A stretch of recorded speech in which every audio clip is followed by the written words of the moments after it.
ദൈനംദിന ജീവിതത്തിൽ നമുക്ക് പലപ്പോഴും പറയേണ്ടി വരുന്ന രണ്ട് വാക്യങ്ങളാണ് ഇവിടെ കൊടുത്തിട്ടുള്ളത്. ഞാൻ ചെയ്തതുപോലെ ചെയ്യൂ. അവൻ ബസ്സിൽ നിന്ന് ഇറങ്ങിക്കൊണ്ടിരുന്നപ്പോൾ ഞാൻ അവനെ കണ്ടു. ആസ് എന്ന വാക്ക് ഉപയോഗിച്ച് ഇതെങ്ങനെ പറയാം? This is the continuation of the previous video, so please watch that short video before watching it. ഞാൻ ചെയ്തതുപോലെ ചെയ്യൂ. ഇതെങ്ങനെ ഇംഗ്ലീഷിൽ പറയാം? Do as I did. Do as I did. അവൻ ബസ്സിൽ നിന്നും ഇറങ്ങിക്കൊണ്ടിരുന്നപ്പോൾ ഞാൻ അവനെ കണ്ടു. ഇതെങ്ങനെയാണ് പറയുന്നത് ഇംഗ്ലീഷിൽ?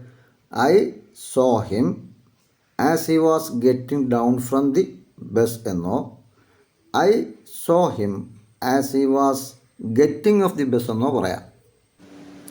ഞാൻ പറഞ്ഞതുപോലെ പറയൂ ഇംഗ്ലീഷിലേക്ക് ട്രാൻസ്ലേറ്റ് ചെയ്യണം. ഞാൻ ചെയ്തതുപോലെ ചെയ്യൂ, ഡു ആസ് ഐ ഡിഡ്. അത് നിങ്ങൾക്കറിയാം.